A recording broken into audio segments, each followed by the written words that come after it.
This is the Sports Loudmouth. 631-672-3108 is the number to call. You're listening to the Sports Loudmouth. I'm your host, Errol Marks, my co-host, Speedster, Speedy Petey. Go to our website at www.worldwidesportsradio.com. Check out all our shows throughout the week, including the Loudmouth with me and Speedy Petey every single Wednesdays. Well, Mondays and Wednesdays now at 7:30 p.m. All you have to do to tune in and check out a local listing for all our shows is go to our website at www.worldwidesportsradio.com. And ladies and gentlemen, before we get our guest, this segment is brought to you by StubHub. Yes, ladies and gentlemen, StubHub is a ticket exchange resale company. It provides services of buyers and sellers, tickets, sports, concerts, theaters all over the country, live entertainment from 2015 on. World's largest ticket marketplace.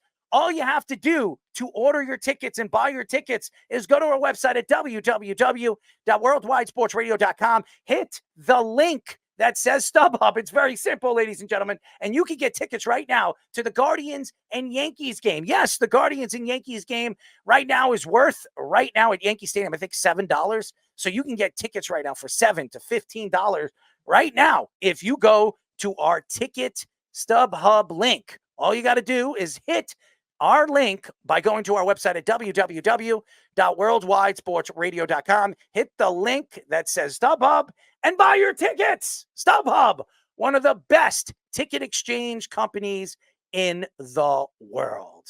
And now, ladies and gentlemen, he's been waiting, and he's always, everybody, all our guests are very nice, waiting, drinking. I don't know what he's drinking over there. Hopefully something good. We're now talking to former Yankees, Guardians, and Rangers pitcher Nick Goody. Nick, what's up, bub? What's up, dude? Hey, man, I have a ton of fantasy football questions. I kind of caught you at the end there, awesome. But well, we can answer them. Don't worry. Good. I feel like you guys are the right ones to talk to. So I'm going to help you out, man. We will help you out. Even though my fantasy team, with all the injuries that I've had over the last couple of weeks, I drafted a sensational team. On 3 different levels in 3 different fantasy leagues. I've been marked A+. I've lost Cooper Kupp. I've lost my running backs. I've lost everybody. I lost Kupp. I've lost. I don't know if Trey McBride's going to play. That's something that's another concussion protocol. Yeah. Yeah. So I don't know. So I don't know who to drop. On my bench, I have Jordan Love, Ramondre Stevenson. I just picked up DeAndre Hopkins. Cooper Kupp's out. Deontay Johnson, and then I got McCaffrey in my IR. I have him in 2 leagues, so Christian McCaffrey is a big loss for all the fantasy people because he was the number 1 pick in every single fantasy. Yeah, were you the number 1 pick? Mm-hmm. Oh man, it's horrible drafting at number 1, and everybody says I got told not to take a running back, but how do you not take it? You have to. Here's the secret when it comes to fantasy. This is the secret. And I tell this to everybody. Finally, people are starting to listen to me. You always draft a running back in the 1st and 2nd round. It doesn't matter who's available. You draft the 2 best running backs available in the 1st and 2nd round. I got McCaffrey and A-Chain. There you go. Are you talking to Etienne? Travis Etienne? Devon Etienne. Oh, Etienne. Oh, I didn't hear what he said. So yeah, I drafted my first 2 picks was in one of the leagues, Taylor and Etienne. And in another draft, I think I drafted Bijan and Etienne. Bijan Robinson and Etienne. You always draft a running back because there are not many great number 1 running backs in the league. So I know everybody says, well, in a PPR league, you draft the wide receiver. You could find wide receivers in the 7th, 8th round, and they can. I got Kupp in the 5th. There you go. I got Kupp in. I think I got Kupp in the 5th in one of my leagues. Or the 4th. Crazy. Big 4th for you. But I did get Jordan Mason. Jordan Mason's been holding it down, so I can't really complain too much. So before we get off with you, I will help you out. You give us your list, and we'll give you the best information we possibly can. Perfect. All right, man. The playoffs are around the corner. I know you played for the Yankees. I remember you on the Yankees. Nice. I remember you in the bullpen, and it's so funny. The Yankees over the last 2 seasons, they had the number 1 bullpen going into the All-Star break, and then in the second half, they've fallen apart. They look like they're just completely tired. Everybody wants to blame Aaron Boone. I don't think it's all Aaron Boone. I just think the pitchers aren't, delivering, and that's been a big problem for the New York Yankees. What do you think has been the problem for the Yankees in going in from the first half of the season to go into the second half? I mean, it's just hard to say, right? I mean, there's a multitude. Injuries, obviously, is one thing, but when you tax your bullpen early on in the season, getting through, like, I mean, look how Cleveland's doing it, right? Tale of two stories, right? Like, Cleveland, aside from Class A, I mean, they have the number one bullpen in the big league, question, right? So, like, top to bottom, they're number one. But the way that bullpen's ran, obviously, with Stephen Vogt killing it, it's a well-oiled machine. And one thing, I mean, going back when I played is like they in Cleveland, they put their pitchers in the best positions to succeed, right? So like everybody knows their role. They have an idea of when they're going to pitch. And I think New York is doing that now a little bit better than they did back when I played, because it was like you knew 7th, 8th, and 9th, it was Miller, Betances, Chapman, right? But then you had this, 1 through basically 6 where it was a coin flip. And that can kind of mess with you guys, mess with the guys down in the bullpen, because you're just kind of like on edge the whole time. Like, all right, am I going in? Am I going in? But the other thing is they pitched that they worked them. Like Miller got worked, Betances got worked. So then when you saw in the second half of the season, the guys were tired. I mean, it's just, you can only take so much Anderson and Voltaire until you're just, that's it. Like, I mean, and bullpens are what win championships. Like I've said it before. Like I mean, the game is getting crazier now. It's getting shorter. Exactly. Look at Mo. I mean, that guy was unbelievable. He was a one-man wrecking machine. I got his jersey up there.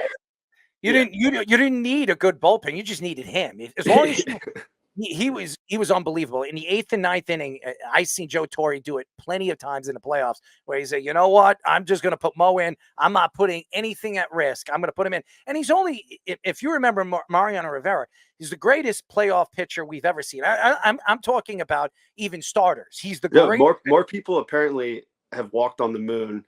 That's another rabbit hole if you want to go down. But more people have walked on the moon than scored on Mariano Rivera. Yep. So I mean, like in the postseason. So yeah, I mean, he's the GOAT. I mean, he's. I don't know if you ever had an opportunity to meet him, but he is twice. He's an unbelievable person. Mm-hmm. Yeah, so I wanted to mention Class A because a lot of people are debating, is he really the Cy Young of the American League this year? And I saw something from our friend Ryan Spader, who's been on our show a few times. His stats the last 3 years are actually very similar to Mariano Rivera's, like I think for beginning of his career or something like that. So do you think Class A actually has a legitimate shot to win a Cy Young? I mean, I don't see how he doesn't. I mean, he's definitely got to be in the conversation. Obviously, Scooball's been pitching really good, but I mean,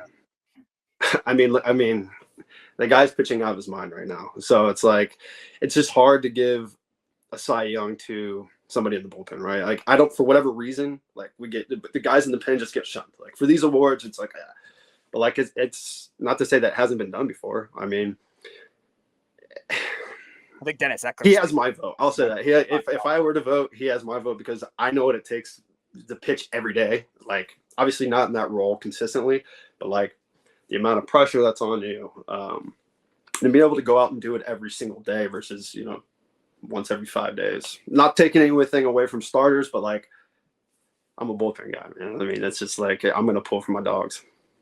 Class A actually got traded. I don't know if you know this, for your former teammate, Corey Kluber, to Texas. 1-for-1. Yep. Did he? I can't remember what it was. As a prospect. Yeah, I remember they got him because I called and because I ended up going to Texas too. And I ended up calling our traveling secretary in Cleveland and got the whole spiel on Class A. But I knew he was good when we played him in Cleveland and he was with Texas. And like the guys were coming back to the dugout, like, good luck. Like 98-mile-an-hour cutter. They were just like, and then I got a chance to meet him in person in June, and he's huge, man. He's a lot bigger than I thought he was. Like, stout, dude. Yeah, that's what I heard. He's like 6'2", but they said his size, he's very big. He's brolic. He's a big man, and that's why he throws a 98-mile-per-hour cut ball. Big lower half, and moves really well, and his cutter's legit. I mean, obviously eerily similar to Mariano. I don't want to go that far, but like his numbers are there. Like his numbers are there. So it's like Cleveland, their front office, Antonetti and Chernoff, they know what they're doing, man. Like they're legit. They get the most out of their guys. Yeah, I want to ask about Jose Ramirez now too. You played with him. He's when you had him there, he was elevating into a good player, and then he's really emerged into one of the best players, top 10 player in the league. For what was he like as a teammate on and off the field, and the rise of Jose Ramirez that year when you played in 2017 with him? He's funny, man. He's got a bunch of weird quirks. Obviously, he's one hell of a Mario Kart player, that's for sure. He hogs the Mario Kart machine. I mean, he gets after it, but no, I mean, you could tell it was there. I mean, the guy's, bat the ball ability was incredible. And then, he's just one guy that just like continues to get better and better and better and better. And his IQ goes up, and the more he gets comfortable playing, like the better he is. You can see that. It's clearly been there. He's obviously a Cleveland legend, but as a teammate, I mean, he was awesome to me. Always good. Anything I ever needed. I mean, I got along with everybody. So even the guys who are Latin, like he said, you don't speak too much English. And he's actually one of the Latin guys that probably doesn't really speak too much English. A lot of them say they don't, but then, on camera, but then off camera, they're pretty decent. But no, I mean, he deserves everything, man. I mean, he's freaking killing it. I mean, he's a stud. I mean, what more can you want? We are talking to former Yankees, Guardians, and Rangers pitcher Nick Goody. If you don't remember him with the Yankees, he was in the bullpen, and I remember him very, very well. And by the way, to me, I believe the Cy Young is going to go to Chris Sale. I think it's very impressive what he has done this year. Coming back the way he has, he's 18-3 with a 2.38 ERA, 225 strikeouts. He's been base on balls only 39, which is even more impressive on how dominant he has been as a pitcher. But it is incredible what some of these relief pitchers have done right now in Major League Baseball. But, Nick, you're looking at this race, and Baltimore obviously clinched yesterday, beating the Yankees. They're kicking the out of the Yankees right now, 8-3. What has been impressive about this young team that, they've been up and down all season long. They haven't been getting the pitching like they thought they were going to get this year with some of the acquisitions that they made, but they've stayed afloat, and they're as dangerous as any team making it into the playoffs because of this lineup, even though the lineup hasn't really been hitting up to par like everybody thought they were going to be this year. So what has been impressive about this team and really the chemistry this team has had all season long? Speaking about the Orioles, right? Mm-hmm. Yeah, I mean, they're a young team, so like a lot of guys want to make a good impression as they break into the league, and it can be challenging. But when you have a group of young guys versus like a group of older veterans, and then you're the young guy coming in, it makes it a lot easier to transition from AAA or the minor leagues to the big leagues. And plus, they're hungry. Like, I mean, they're trying to make a name for themselves. I mean, and they're doing a hell of a job. I mean, we saw, was it Holiday come up and struggled a little bit, get sent down, and then he's come up, and I think I bought his Topps Now rookie, like one of his rookie cards or one of his cards or something. Nick is a collector, ladies and gentlemen. So yeah, I was going through some of these old cards over here, man. I got a whole bunch. I'm trying to get my kid into it, and I think he likes it, but I got cards from like the 80s. I'm like, this is good. Like, this guy's good. Like, look at this Kirk Gibson, like old school throwback. But no, I mean, the Orioles are good, and they, they're veterans. I guess Ryan Mountcastle, he's a local guy here. I know him pretty good. They're going to steer the ship the right way. And I believe if you have a good blend of veterans mixed with young guys, like as long as the veterans are, I don't know if cool is the right word, but like not hard asses on you all the time. Like, then it makes transitioning from the minor leagues to the big leagues a lot easier, and guys will become more comfortable a lot faster, and then they can be themselves. Like, otherwise you're walking around with a tight bungie all the time. Like, I don't want to, do I got to get the beer on the plate? Do I got to do this? You know what I'm saying? You can breathe a little bit. It's so interesting because there's a lot of arguments on what Shohei Ohtani's doing right now in the National League and what Aaron Judge is doing in the American League. And there's some arguments going back and forth. Everybody knows I'm a Yankee fan, but I'm not going to be biased. And I like what Ohtani is doing, but he is a DH. I want to know from your perspective, thought on where the Yankees are and really where the Dodgers are in the National League. Who has been more impressive? Obviously, Ohtani with a 50-50 season, or a guy like Aaron Judge who's batting 323. He's an everyday outfield. He's center field. Has the best WAR in baseball right now. People forget that. This guy is batting over 1,000. His OPS is ridiculous. I mean, 200 points over. It's incredible what he's doing right now. His RBIs are, I think, it's close to 140. He might have 150 RBIs before the season's end. I mean, it's very impressive. Who's had the more impressive season, Aaron Judge or Shohei Ohtani? Damn, dude. Should have had a few drinks before this conversation. I mean, obviously, what Ohtani's doing is incredible, right? Now, if he adds a pitching aspect into that, I mean, it's off the charts. Judge playing every day is a game changer, I think. It takes a lot to go out, play defense, you boot the ball or whatever, and then be able to flip it, to make your, get your mind in the right, get in the right frame of mind to hit. I'm gonna go. I mean, Judge is one of my boys, right? So like, I'm pulling for. I would think he would have the better of the two, but like Ohtani, then again, you bring the argument of Ohtani stealing bags. He's hitting homers. He's got his 53 season or whatever he's at right now. Like he's doing things that have never been done. You can steal the bags now. I mean, the bags are the size of pizza boxes. Come on. Seriously. I don't know if I could steal the bags, but I'm just saying. I mean, I'm not saying Ohtani hasn't been incredible, but Aaron Judge has the best WAR in baseball. He's playing center field. And that's play. I mean, and also he's the captain of the team. Like, yes, and he plays there's a lot that rides on with what Judge is doing, and I agree with that. But then again, like, you go across the country and you got Ohtani lighting it up in the NL, like, and he's, I mean, they're both, I think. They're impressive. Both of them are impressive. Oh, I mean, it's incredible. You would want both on your team, right? Like, no obviously, question. but like, we almost had it. The Yankees could have had Shohei Ohtani on that team too. Think about how many more home runs he would have hit that were flyouts anywhere else. It doesn't hurt to have Juan Soto and Aaron Judge on the same roster. Yeah, Juan Soto, Aaron Judge, and Ohtani. That's not fair. That's Murder's Row, dude. Yeah, well, that's the way the Dodgers would have let that happen. But I think there's a lot of intangibles. Now, I didn't get to play with Ohtani personally. I mean, I got to play against him, but like, I know Judge. He was at my wedding. Like, he obviously, you saw what he did with Stroman in Toronto, right? Like, I mean, he's that veteran that I was talking about. That's cool. That's going to pull you aside, not just air you out in front of everybody, but like, he builds everybody up, right? So it's from the down, he builds it from the ground up. I'm sure, like, Ohtani, I can't speak on because I didn't play with him, but he looks like he's a pretty cool guy. And from the guys that I talked to that have played with him, they really like him too. I mean, he seems to be pretty quiet and, stays in his lane, I guess. Oh, he likes to bet too. We can ask him. Yeah. We can ask him, what's he betting on this coming weekend? I don't know. Man, that's what I don't. That's a whole.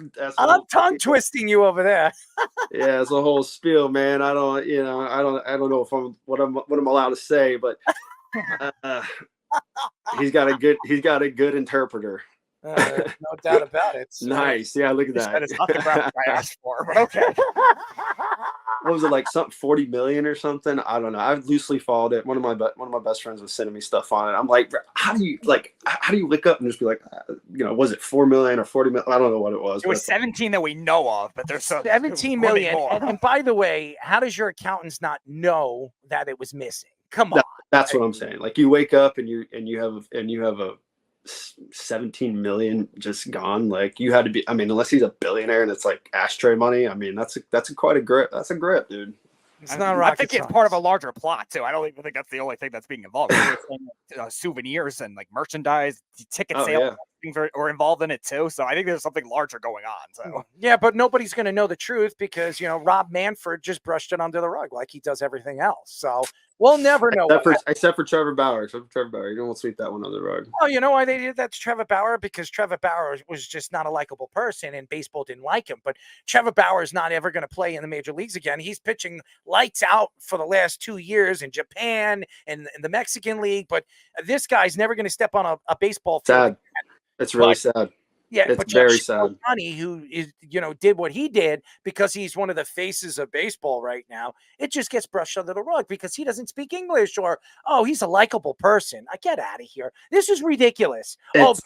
Yeah, go ahead. I'm sorry. No, it is, and I thought TB should have been picked up on the trade deadline to a contending team. I mean, he's incredible, and he's a great teammate. You ask anybody, well, probably 95% of the play. I mean, dude wrote me a whole throwing program one offseason, color coded it, specified just for me. Didn't have to do that. Probably spend an hour or two of his time on it.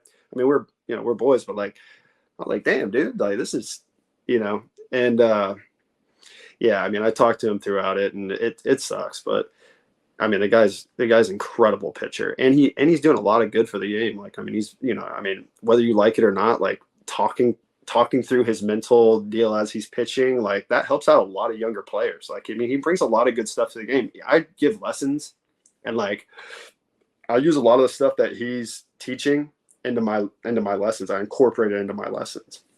Yeah. I mean, he's very elegant. Like, he's very animated. I mean, he brings fun to the game. Like, some people don't like that. Traditionalists don't like that. They don't like the sorting or the Conor McGregor like swaggy walk off. But I mean, at the end of the day, like that either.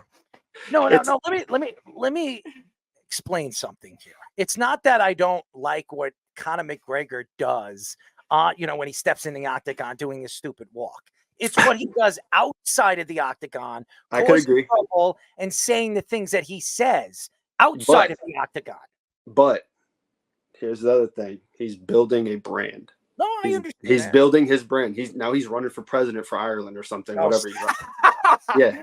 But like, that's the thing. Like, people, a lot of guys will come and go, but the guys who, maybe do something controversial, people remember that. Like John Rocker, I mean, he's a good pitcher, but like, like we remember John Rocker for what he said. Like, I mean, it's like they build a brand and then they can ride off that. But what TB's doing is like, I mean, he built a brand. Like, some people hate it, some people like it, but people know who he is. You know what I'm saying?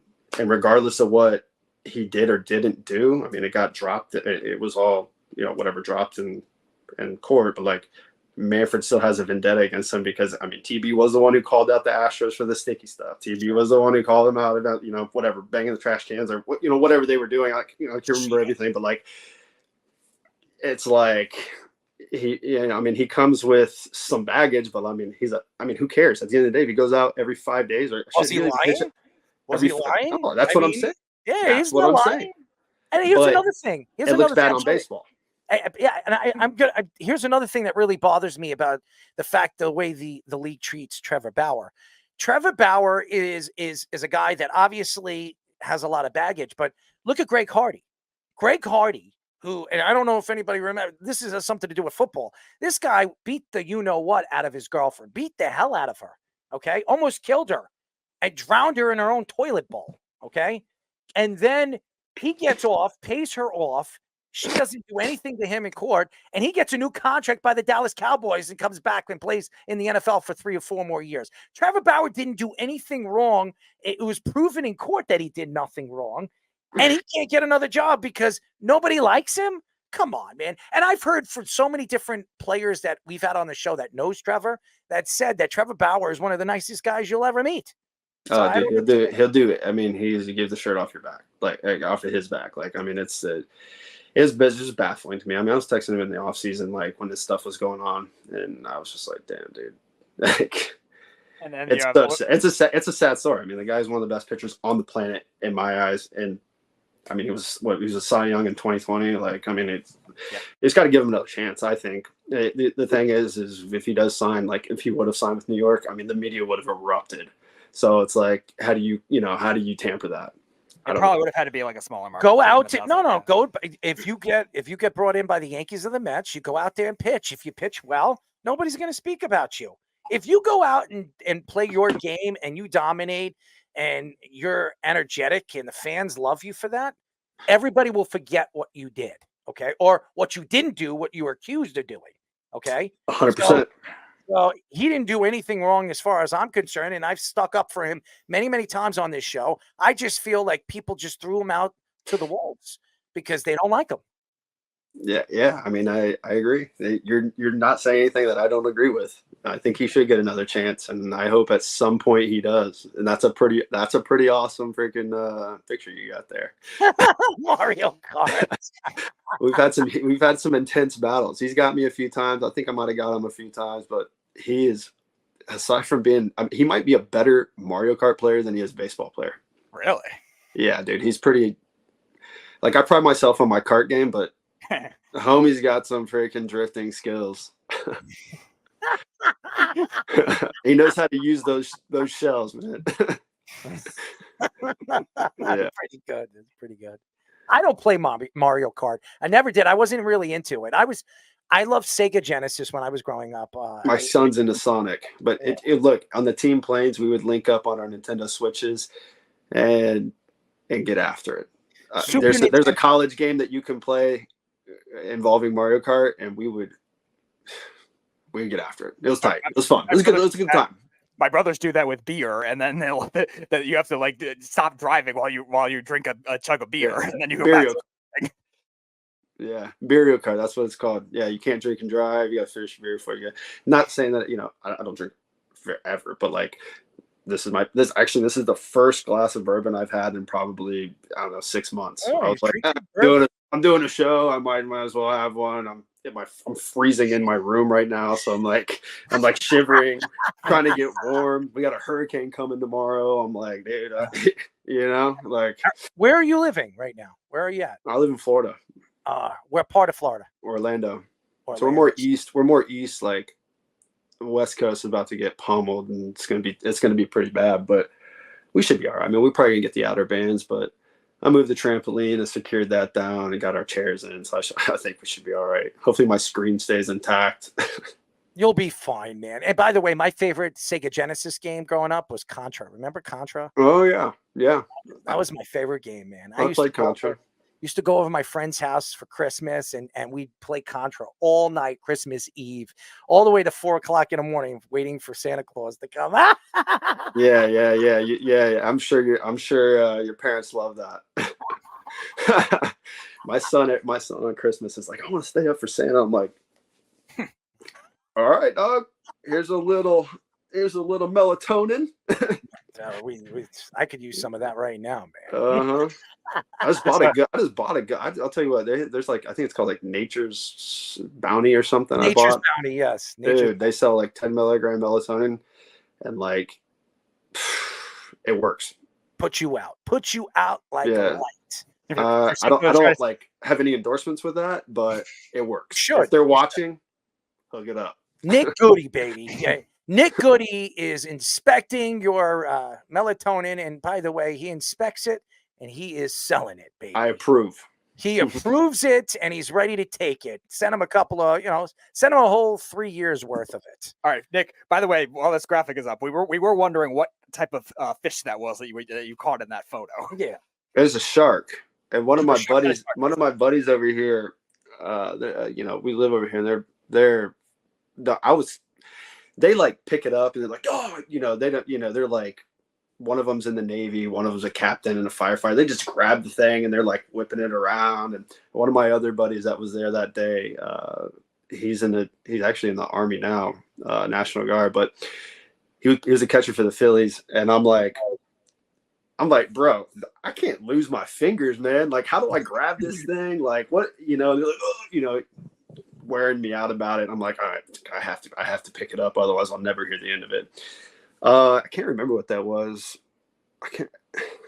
Dude, that was like, I can't believe you found that. I've actually been trying to find that photo on my phone. Official send it to you. Official send it to you. He'll give you nice I have another one with a bull shark, and I didn't mess with that. He was like, you want to bring it on the boat? And our boat was, 20 foot, I don't know, small. Like we shouldn't have been that far offshore. And I was like, hell no, I don't want to bring this on the boat, dog. Like if this thing decides to lash out, like my career's done. Yeah.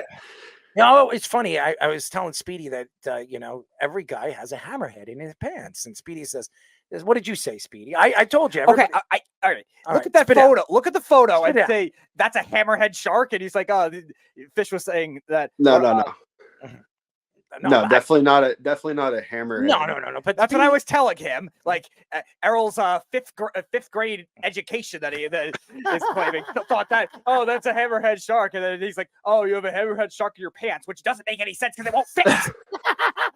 Got a hammerhead shark in my pants. I don't know. I can't really see. I mean, you're gonna have to zoom in on that thing, man. I don't know if I don't know if I got a bulge on there. It was probably cold that day. Even the fish that's in that photo is not going to fit in your pants. Well, Speedy, every guy has I wouldn't want to test it either. Gross, Speedy. I wasn't encouraging you to test it, Nick. Don't worry. He might, unfortunately. Yeah. I'm out on that. Me too. Yeah. Speedy after dark. Yes. Yeah. All right. I feel you. Well, if you listen to the end of the show, we always have Speedy After Dark, and we have a little bit of fun with Speedy. It's actually funny. I got to hear that. You got to listen to the end of the show. It's pretty funny. So, hey, so y'all are on Long Island, right? Yes. Long Island, yes. My last stint was with the Ducks. Well, that would have probably been fun. I mean, CI's an interesting place to go. That's for sure. Yeah. Look at his face. Yeah.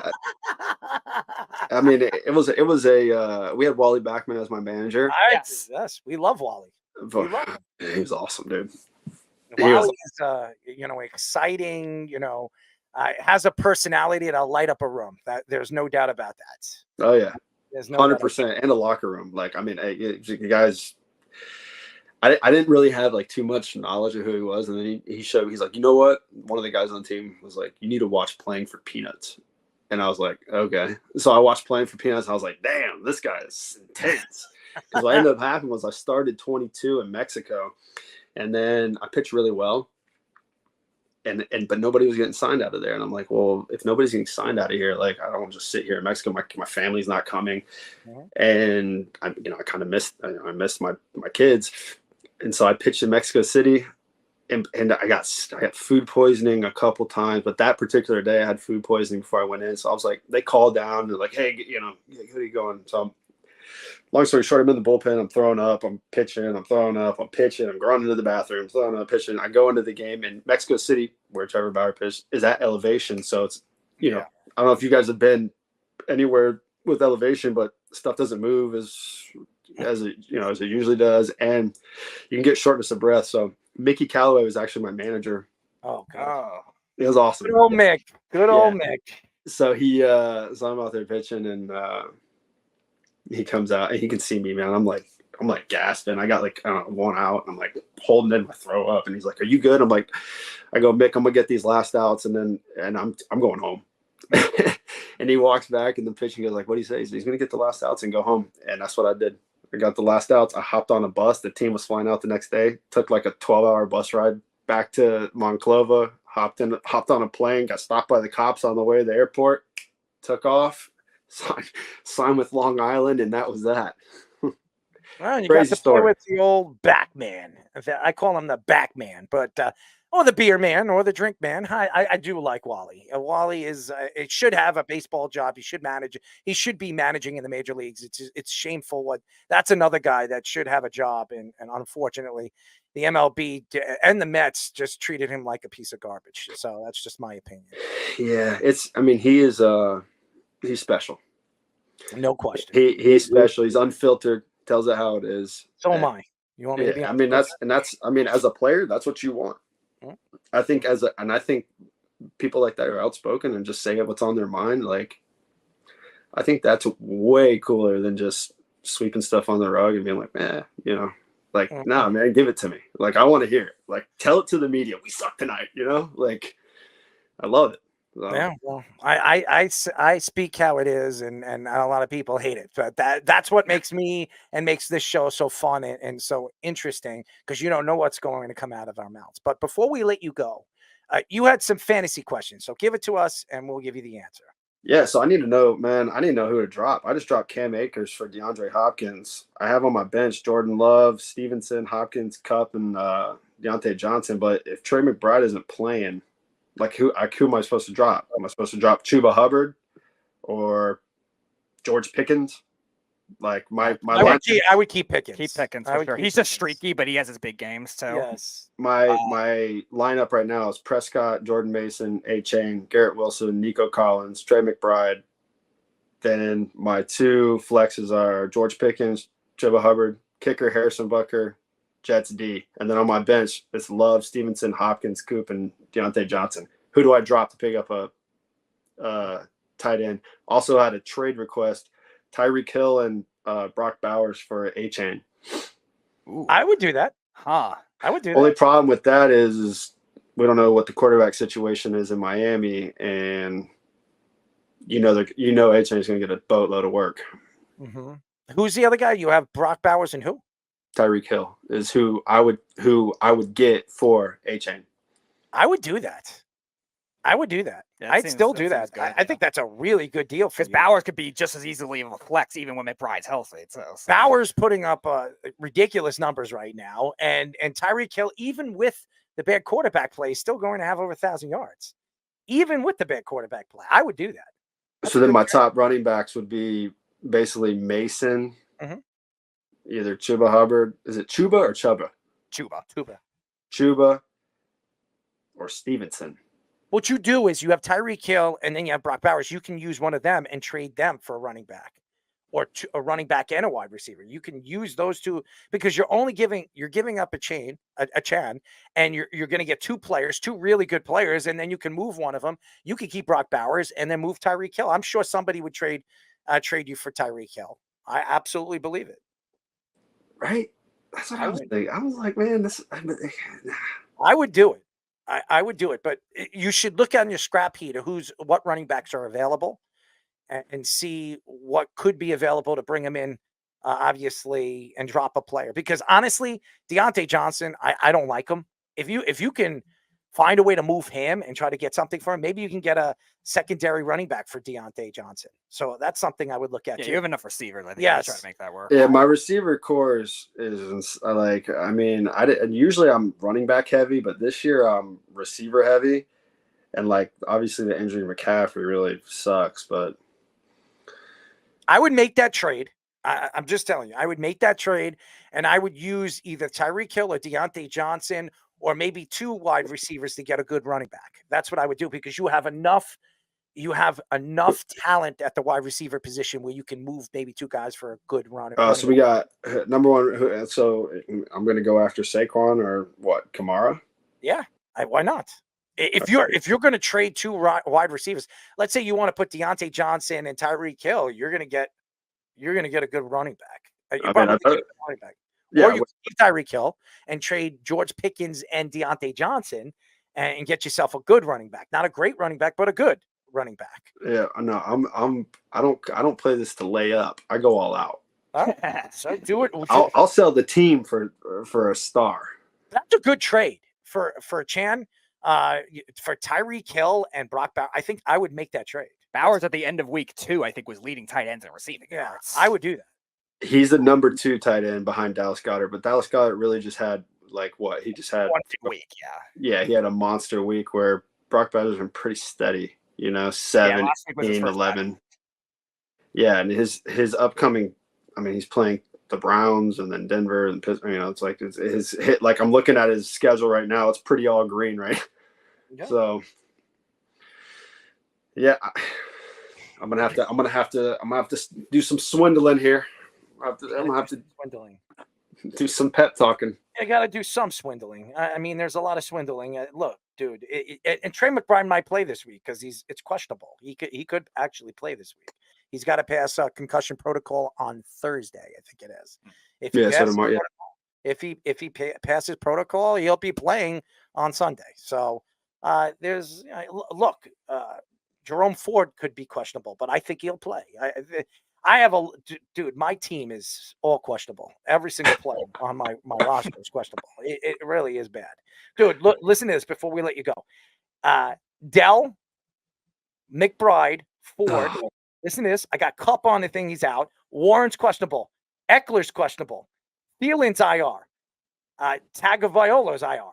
That's my team or one of my roster right now. I've got like 8 guys that could be out this week.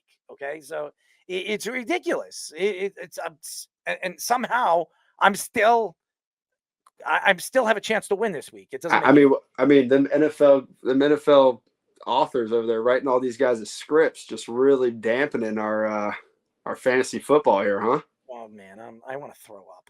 I want to throw up. And you get Achilles in week 1, and you get this in week 2. And then eventually you're gonna hear one of my players go out on the beach and get bitten by a shark. And it's out for the year. There you go. You got hammerhead. Well, if they know how to hold it, they should be all right. But yeah. Be careful. By a shark. The hammerhead's coming. Yeah, you're all right with hammerheads. The bull sharks are the ones you got to worry about. They're. Nick, we really appreciate you, man. You're awesome. And I want to get you on a lot sooner than later. But during the playoff, Speedy, let's get him on the show. I think it'll be really, really fun. Not just baseball, just talking sports. You're fantastic. Yeah, there'll still be fantasy football season. 100%. Dude, man. And by that time, I might have the whole bottle here, or I might not. Just kidding. Just make sure you don't drink Conor McGregor's whiskey, or Errol will let you back on. Oh, yeah. No, I don't care what you do. It's not terrible. I'll be honest. It's not terrible. Proper 12. It's not terrible. I've had it. It's all right. You can put it back, but that's not going to happen with me. That's for damn sure. I don't drink anyway, so I'm not going to go put money in that guy's pocket. Yeah, like I said, this is the first one I've had in probably 6 months. I'm finishing. I'm actually was writing a paper for college, so I'm like, look at you. You're going to school. I mean, who's better than you? You're trying to get your college education after your baseball career. I got it, bro. I got that. As soon as I was done, I got all my pilot's licenses, and then I was thinking about getting into. I thought about getting into coaching collegiately, but I couldn't because I needed to get my degree. So I was like, all right, I'll go back, and then I have some prospects for professional coaching, and then got a cool opportunity with another basically like a media company that can really help out a lot of businesses. Something we should talk about afterwards. But how about that? I would love to talk to you. So guess what? Speedy will get your number, and we will talk. Sounds good, bro. All right. Nick, you're fantastic. We love you, and you will be hearing from me, and we will get you on a lot sooner. The playoffs are right around the corner. We'll get you on the show. It'll be fun. Sounds good, man. I appreciate it. Thank you all for having me. And yeah, man, hit me up. Sounds good. Absolutely. Nick Goody, ladies and gentlemen. Speedy, let's clap. Come on. There you go. There you go. Hammerhead Shark. That's right. In his pants. Let's get Reno Johnny on. We call this segment Let's Parlay. It's time for Let's Parlay. All right, Reno Johnny. Are you ready, my friend? Yeah, I'm ready. All right. So everybody, if you don't know the way this game is played, it's very simple. Reno Johnny's going to give his top 3 picks of the week, and his final pick, his 4th pick, will be his parlay pick. What is Reno Johnny's record last week? He was 4-0 last time he was on the show. All right, there you go. He's hot, and he's ready to trot, Speedy. I want to say, was that 4-0 the week before, too? Yeah, you were. I mean, this guy's he's 8-0. He's 8-0 the 2 times he's been on in the past month. So there you go. That means you should jump on this, Speedy. You should jump on this. Ride it like a horse, Speedy. All right. Well, first play of the game is going to be on Thursday Night Football. It is the Giants. It is the Cowboys. It's 2 poverty franchises running franchises into the ground. Cowboys, they might be the champion at doing that. We paid 2 guys, CeeDee Lamb, Dak Prescott. Offense is non-existent. Defense is a crapshoot after Dan Quinn left. I think Micah Parsons completely overrated. All you got to do is block everybody, leave him on an island, make him be wrong. That's it. Giants, well, you know what? They were the Cowboys before the Cowboys were. They paid Daniel Jones an extraordinary amount of money, probably didn't deserve. Their defense, not that good. They lose their best offensive weapon in Saquon Barkley. Look, I like Neighbors. I think Neighbors is a good addition to them. I think Neighbors is going to be a problem for a lot of people for years to come. Where am I going with this? Give me the over. I think both defenses are terrible. I understand there's talk about the Cowboys defense getting together saying we can be better. I don't care. Y'all are terrible. You haven't been better. You guys have been getting run on. You guys have been getting passed on. Hasn't been really competitive over the last 2 weeks. And I will say, I don't think that the Saints were that good. I think the Saints just kind of ran into a bad defensive team. Same thing with the Ravens. I'm surprised they didn't hang 40. They probably should have. I just think we have two teams here that can score against two bad defenses. I actually think the Cowboys are going to have trouble stopping anything Daniel Jones and Malik Neighbors does. I think Daniel Jones' ability to run the ball is going to kind of throw the Cowboys a little bit off, make Micah Parsons wrong again. They are going to be able to score some points. 44.5, really, really constituting. They're expecting the Giants to maybe not score as much. I think the Cowboys might run away with this. Very confident in that over 44.5. I think both teams can score. Looking like a high-scoring affair. I just can't lay it with the Cowboys, and Giants aren't good enough for me to back them at the 5.5. So I'm going to take the over in that game. I think it's one of my favorite games, plays of the week in this early going. All right, give us your number 2. We are going to go to college football, and the dominoes are falling in college football. NIL is going to be, they went from never paying players, don't pay the players, don't do it, let us make all the money, to, okay, pay the players, but no freaking stipulation. So it opened up the floodgates, and UNLV is a prime example. Their quarterback has decided to redshirt the rest of the year. He was promised $100,000. I'm not sure how many players decided to play without that in writing. He's only received $3,000 of that, so he has decided to kick rocks, take the rest of the year as a redshirt. He'll get offers for sure to go play somewhere next year for that last season. And I was thinking to myself, like, he can't be the only one, and he isn't. Defensive lineman from USC just sat out saying he was promised stuff that he didn't receive. Another running back from UNLV decided he's going to sit out. So the dominoes are going to fall. You're going to have a lot of guys start to sit.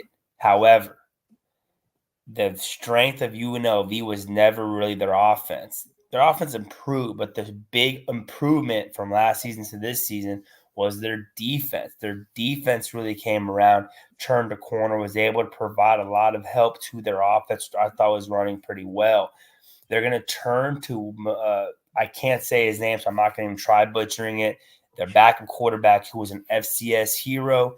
He was an FCS record getter. I think their offense doesn't take that far of a step back. Their defense still does well enough. I actually like UNLV, especially now the numbers kind of come flying down because of the change at the quarterback position. I think UNLV can win this game on the field. It's laying a little bit extra in terms of try to pull that real quick. Sorry, guys, I'm long day. You're looking at minus 118, minus 125 on the money line. I think that's very doable. So I'll be on UNLV to kind of, I think at this point, it's almost a little upset of Fresno State considering how shorthanded they're going to be on the offensive side of the football, just kind of bringing in a new guy to kind of quarterback there. So another game I like on Saturday as well, college football. Louisville going to Notre Dame. This is a game and situation where I think that this is a public underdog in terms of taking Louisville at the plus near the touchdown, plus 6.5 is where it's mostly going to lay right now. And I hate that I'm doing this. I hate it.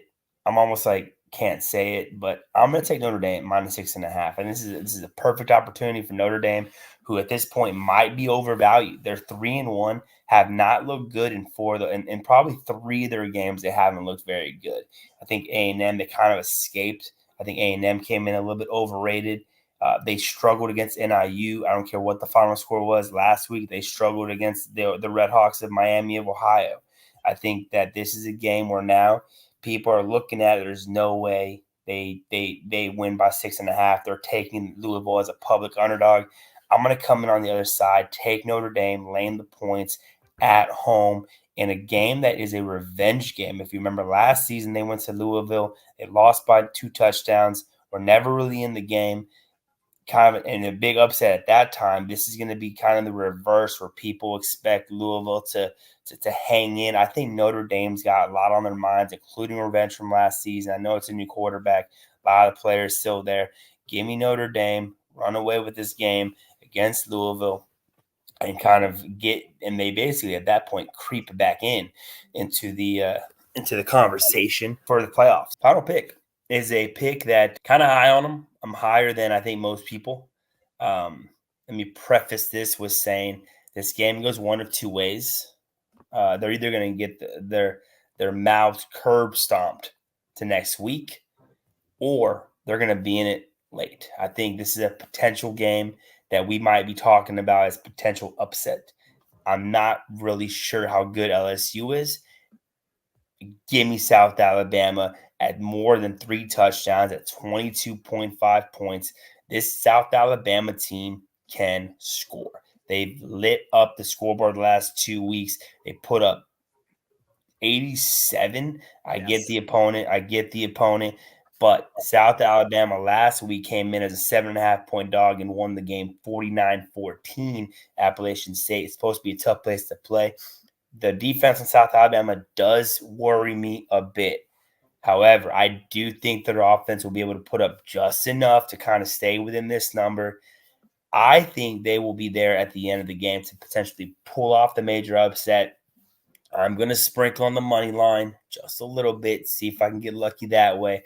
But I am confident in getting 22.5 points. I like their quarterback. I like their offense, and they are, of course, head coached by Major Applewhite. We all know him from his time at Texas. He was the coach in waiting for the longest time under Mac Brown, and Mac Brown overstayed. The reason he's not at Texas, Mac Brown overstayed his welcome, and Major Applewhite took a deal to be a coach somewhere else and became a head coach. So I think Major Applewhite's finally got a chance to kind of show who he is. It's basically a South Alabama team that had a whole turnover on staff, personnel. Kind of started the year off not great. They're 2-2 now with 2 big-time wins the last 2 weeks. I do think their offense gets just enough, stays in the cover. I'll sprinkle on the money line, see if we get a little lucky. All right, Reno Johnny with his picks. Speedy, what was Wes's picks? So Wes's picks were Illinois plus 18. He's got Ole Miss minus 17.5. He's got Bama on the money line, Mississippi State covering minus 38.5, and one bonus pick, the New England Patriots covering minus 10.5 or plus 10.5. Well, there you go. Worldwide West giving you what he does best, and that's his picks. By the way, Reno Johnny is 8-0 in the 2 times that he's been on this month. So he is wanging it, Speedy. And you know all about wanging it, right? I have no idea. Johnny, we love you. We will talk to you soon, buddy. Yeah, we'll talk to y'all next week. By the way, just for your listeners, follow me on I'm on the X or the Twitter, whatever you call it. I don't know. I still call it Twitter. Xavier? It's hard to say X, but I am on the Twitter /X, the birdie, whatever. It used to be the birdie. Now it's the X. The bird brain. The bird brain. At Johnny, JONNY_Reno. Give me a follow, man. I give out free plays there every now and then too. So there you go. And Sylvester, who's coming on up as our second guest, might be interested. He needs to make some money. I mean, I'm just kidding. He doesn't need to make anything. He's a former NFL player. I'm the one who needs to make some money. So Reno, I'll reach out to you and you can give me your picks. I'm the one. All right. We'll talk to y'all next week. All right, there you go. Reno Johnny, ladies and gentlemen. When we come back for the first time on our show, very happy to have him on. We will be talking to former Broncos, Titans, Lions, Chargers defensive tackle, Sylvester Williams. This is the Sports Loudmouth. 631-672-3108 is the number to call. You're listening to the Sports Loudmouth. I'm your host, Errol Marks, my co-host, Speedy PD. Go to our website at www.worldwidesportsradio.com. Check out all our shows throughout the week, including the Loudmouth with me and Speedy PD every single Mondays and Wednesdays at 7:30 p.m. All you have to do to tune in and check out our local listings for all our show is go to our website at www.worldwidesportsradio.com. And before we get our guest, this segment is brought to you by StubHub, American Ticket Exchange Resale Company. It provides services for buyers and sellers and tickets and sports and concerts and theaters and live entertainment events. All you have to do, ladies and gentlemen, to get your tickets is go to our website at www.worldwidesportsradio.com. Hit the link, StubHub. And ladies and gentlemen, you can go to a Chargers and Broncos game this week. And tickets right now, at its lowest right now at $25. You can buy tickets right now to go to a football game, $25. Where do I step in and buy some tickets? I mean, I don't live over there in Denver, so I don't know if I want to go watch a Denver Bronco game, but if I did, ladies and gentlemen, I would go to StubHub. Ladies and gentlemen, all you have to do to get those tickets is go to our website at www.worldwidesportsradio.com, hit the StubHub link, and get your deals. And we actually, if you use our link, you can get up to 10% off on any tickets or whatever they're offering right now to go to those games. And now, ladies and gentlemen, for the first time on our show, we're very happy to have him on. He's been very, very busy, but he's here 10 o'clock Eastern time with smiles, and we love smiles. That's for damn sure. We are now talking to former Broncos, Titans, Lions, and Chargers defensive tackle, Sylvester Williams. Sylvester, what's up, man? Hey, what's up, man? I appreciate y'all having me. I apologize about the delay. Stop, man. Oh, that's dope right there, man. That's dope right there. Man. I mean, you're looking good, man. They got the beard. You're all ready to go, and we're very happy to have you on. And I want to say something. We've had a lot of former defensive ends, defensive tackles on the show. You are the prettiest one I've seen. Let me tell you. I appreciate it, man. Look, man. Look, a lot of hard work, man. I see some of these pictures, man, and it bring back a lot of memories, man. Lot of days in the mud. You know what I'm saying? You know, I don't know if I'd grow my beard as long as yours because I don't know if I look as good. But yeah, I'll tell you this: if I did, and if I wanted to be like Sylvester Williams, I would definitely grow a full beard like that. By the way, have you ever watched the slap what do they call that? Slap contest or whatever the hell slap championships? Power slaps. Did you ever watch it? If you don't have a beard, good luck trying to win that. I mean, seriously, some of these guys, it's like protection for your face. Have you ever seen that? Man, I watched a buddy of mine that I went to junior college with, man, good friend of mine. He actually is in the power slap. He's going to Abu Dhabi or whatever it is. He's going out there in October to go out there and compete. And I seen him do it, and I told him, I had a phone call with him. I said, man, let me tell you something, man. You got bigger balls than I do because ain't no way. I could do the slapping, but when it was my turn to get slapped, I said, man, you won. Yeah, you have to have a beard because you need that protection. You need that padding. They have a mouthpiece. They're holding things behind their back. I mean, what the hell? I mean, I used to slap box, and that's a cool game. Out in Brooklyn, a slap box. I don't know if you've ever checked it out. The slap boxing, you get chalk and you create boxes, and you can't move outside of your box. You can't step out of the box. If you step out of the box, it's a free slap. And some of these guys, and I was lightning fast. Some of these guys are so fast. And the way they move their hands, they even move their hands faster, slap boxing than they do if they were boxing. It's unbelievable. And it's a lot difficult than it seems. You need the athletic ability to be able to move inside and out and be able to hit them and not step out of the box. But this is different. Power slapping is completely different. That's crazy. I don't know if I do that. I'm a tough guy. I wouldn't do that. I agree. And do you see that big Hawaiian heavyweight guy? Yeah, he's a champion. He never loses. He got that beard, and man, when he hit dudes, man, they body just lock up. And to think about it, if I was slap boxing, that would be the person I would have to go against. It's like, yeah, you don't want to do that, Sylvester. Yeah, I mean, you're too pretty for that. You're too pretty. You got to meet me between the lines. You're too pretty for that. And your wife's not going to allow that anyways. Nah, not at all. Not at all. You probably have kids and stuff like that. Daddy might go down. He might go down in a bag. You don't want that to happen. And man, that stuff on the internet forever. Dude, every time I watch it, I'm like, who's stupid enough to do this? Hey man, they pay them jokers, man, good money. You talking about 10, 20, some of them make a lot more money than that to go out there and get slapped. I mean, $10,000 to $20,000 getting smacked like that. No, thank you. I mean, I agree. 10 to 20 million. I'd say, go ahead, smack the shit out of me. I could care less what you do. I got to think about it then for sure. Maybe we need our friend Sean Merriman to train them how to actually box. Well, I could train people how to box. I boxed for 7 years. I was a pretty good fighter. I was an undefeated amateur fighter, and I have some belts too of my own. So but I'm not slap boxing. I'm not stupid enough to do that.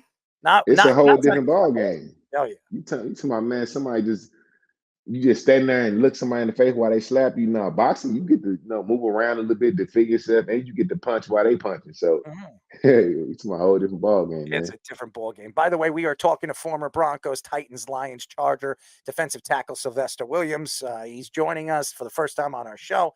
So, Sylvester, it's so interesting right now. And who would have thought that the Bengals, yes, the Bengals would be 0-3. Joe Burrow, who some people predict going into the season was the second best quarterback in all of the NFL.